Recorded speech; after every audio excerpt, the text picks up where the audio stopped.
నీకే ఆస్తిని ఇచ్చేసాడుగా బాబు, బోళ్ళంత ఆస్తిని ఇచ్చాడు. నీవెందుకు పనిలో? చాలామంది పని మనుషులు ఉన్నారు కదా, వాళ్ళు పని చేస్తారు కదా, చేయొచ్చు. పనివాళ్ళు చేసిన పనివాళ్ళు చేసుగానే ఉంటుంది. నేను కుమారుణ్ణి, నా తండ్రి పొలం మీద నాకు బాధ్యత ఉంది. నా తండ్రి పొలంలో నేను ఉండాలి, నా తండ్రి పొలంలో నేను ప్రయాసపడాలి. Praise the lord. చెప్పండి గట్టిగా, హల్లెలూయా, హల్లెలూయా.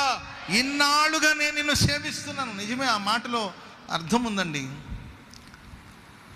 ఆ మాటలో సత్యం ఉంది. ఇన్నాళ్ళు నేను నిన్ను ఏదైనా ఆశించానా? ఎప్పుడైనా ఒక మేకపిల్లనైనా నా ఫ్రెండ్స్తో పాటు నేను వెళ్ళి ఎంజాయ్ చేయడానికి ఏ రోజైనా అడిగానా నేను? Praise the Lord. ఆ మాట కొంచెం మనకు కఠినంగా అనిపించినా కూడా దాంట్లో సత్యం ఉందా లేదండి? ఆడికి ఫ్రెండ్స్ లేరా? ఏమా మీకు ఫ్రెండ్స్ లేరా? మీకు ఫ్రెండ్స్ లేరా చెప్పండి. ప్రతి వాళ్ళకి ఎవరో స్నేహితులు ఉంటారు. మీ స్నేహితులతో కలిసి ఏనాడు రెస్టారెంట్కి వెళ్ళి శుభ్రం, కనీసం పెద్ద 5 స్టార్ హోటల్కి వెళ్ళకపోయినా ఆ రోడ్డు పక్కన నేతి ఇడ్లీ అమ్ముతారు కదండి, లేకపోతే ఆ పానీపూరి బండి దగ్గరికన్నా వెళ్ళి లక్షల రూపాయలు కాకపోయినా కనీసం ఒక 100 రూపాయలు ఖర్చు పెట్టి 4 పానీపూరి తిని వచ్చిన స్థితి ఉంటుంది కదా. Praise the Lord. ఏనాడైనా నాన్న నేను ఒక మేకపిల్లనివ్వండి, వీకెండ్ పార్టీకి వెళ్ళి నేను నా ఫ్రెండ్స్తో పాటు తిని తాగి వస్తానన్న, పొలంలో రాత్రి మగులు కష్టపడి ఈనాడు నాన్న నేను నిన్ను సేవిస్తున్నాను. Praise the lord. అమెరికాలో మొన్న ఒక దైవ సేవకుడిని కాల్చి చంపేశారు. చార్లీ క్రిక్ అనే వ్యక్తిని చంపేశారు. ఆయన గురించి నేను 2-3 విషయాలు, అంటే ఆయన గురించి ఏంటంటే న్యూస్లో వాటిలో పెట్టి నేను చూశాను. ఆయన 31 ఇయర్స్ అంటే ఆయనకు 31 సంవత్సరాలు. ఎక్కడికి వెళ్ళినా ఆయన ప్రభు గురించి ప్రకటిస్తుంటాడు. పెద్ద ఆస్తిపరుడు.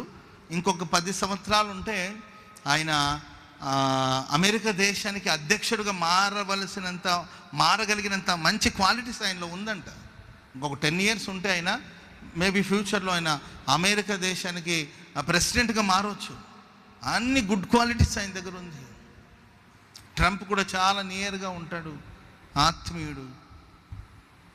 ఆయన ఏ డిబేట్లు వీటికి వెళ్ళినా, ఎక్కడికి వెళ్ళినా, ఎవరు ఎలాంటి ప్రశ్నలు అడిగినా, ఎన్ని ప్రశ్నలు అడిగినా ఆయన చిరునవ్వుతో సమాధానం చెప్తాడే తప్ప ఎక్కడ ఉక్రోషంగా వాద వివాదాలు పడిపోయి ఉక్రోషంగా ప్రవర్తించే అనుభవం ఎక్కడ చూసినా చిరునవ్వుతో సమాధానం చెప్పే ఒక మంచి దైవజనుడు.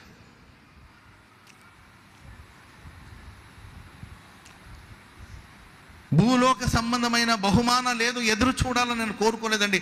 ప్రతి స్థలములో క్రీస్తుని ప్రకటించాలి, దేవుని ప్రకటించాలి, దేశానికి క్షేమం జరగాలి, దేశంలో ఉన్న ప్రజలు క్రమశిక్షణగా బ్రతకాలి, నీతి తప్పి ప్రవర్తిస్తున్న మనుషులకు నీతిని ప్రకటించాలి. ప్రతి స్థలమందు క్రీస్తు ప్రేమను, పవిత్రతను ప్రకటిస్తూ వచ్చాడు ఆయన. బాధాకరమైన విషయం అండి, చంపేశారు ఆయన్ని. ప్రేమైన వల్లరా, ఈ భక్తులందరూ కూడా భూలోక సంబంధమైన బహుమతుల కోసం, ఘనత కోసం పోరాడిన వాళ్ళు కాదండి. నా తండ్రి పని మీద నేను ఉండాలి, నా తండ్రి పని నేను చేయాలి, నా తండ్రిని నేను సేవించాలి, నా తండ్రి పనికి పరలోకమందు నాకు ప్రతిఫలం దయచేస్తుంది. ఆయన భూమి మీద బ్రతికిన కాలం కొంచెమే కావచ్చండి, కానీ పరలోకమందు ఆ భక్తుడికి దేవుడు గొప్ప ప్రతిఫలాన్ని దేవుడు అనుగ్రహించబోతున్నాడు. పరలోకమందు గొప్ప ప్రతిఫలాన్ని దయచేయబోతున్నాడు. హల్లెలూయా. ఆయన భార్య చెప్తున్నారండి, వాళ్ళ మిస్సెస్ చెప్తున్నారు, నా భర్త ఈ లోకాన్ని విడిచిపెట్టారేమో, కానీ తన రక్షకుడైన యేసయ్య ముఖ దర్శనం చేసేదాని కోసం ఆయన తండ్రి సన్నిధికి వెళ్ళారు.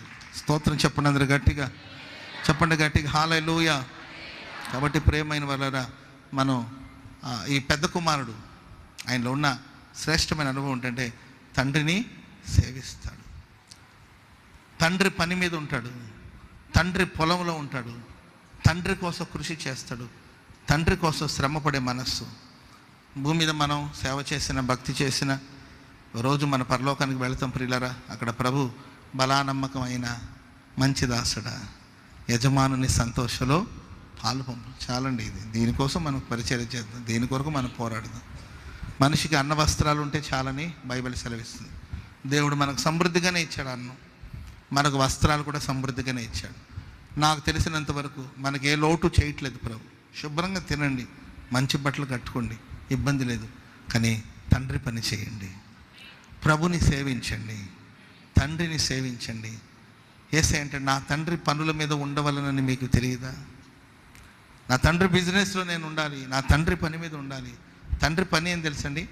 ఆత్మల్ని రక్షించాలి. పొలం అనగా సంఘంలో మన పని చేయాలి.